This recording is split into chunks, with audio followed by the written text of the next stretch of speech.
ગરમ થઈ ગયું કે નહીં? તેલ ગરમ કરવા મૂકી દીધું છે એટલે હવે જોઈ દઈએ આપણે ગરમ થઈ ગયું કે નહીં. તો તેલ ગરમ થઈ ગયું છે. હવે નાખી દઈએ આપણે જીરું અને વઘાણી, મીઠો લીમડો. હવે આને મિક્સ કરી નાખીએ.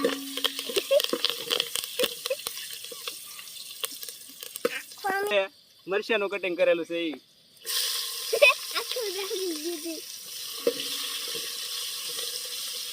તો આને ખાલી ઘડીક જ રહેવા દેવાનું અને આપણે છે ને ગેસ થોડોક ધીમો કરી નાખીએ.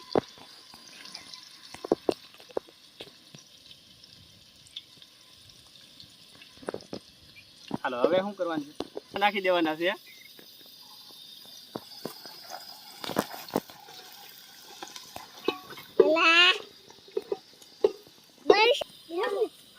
આને છે ને હવે હળદર નાખી દેવાની છે,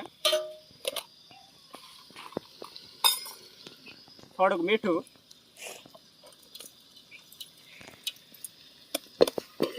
હવે મિક્સ કરી નાખવાનું.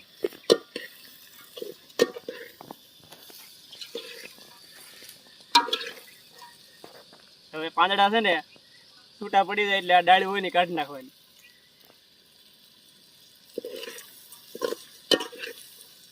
બતાવો આવી રીતે છે ને મિક્સ કરી નાખવાનું બધું.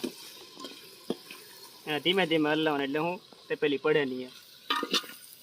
હાલ રેડી.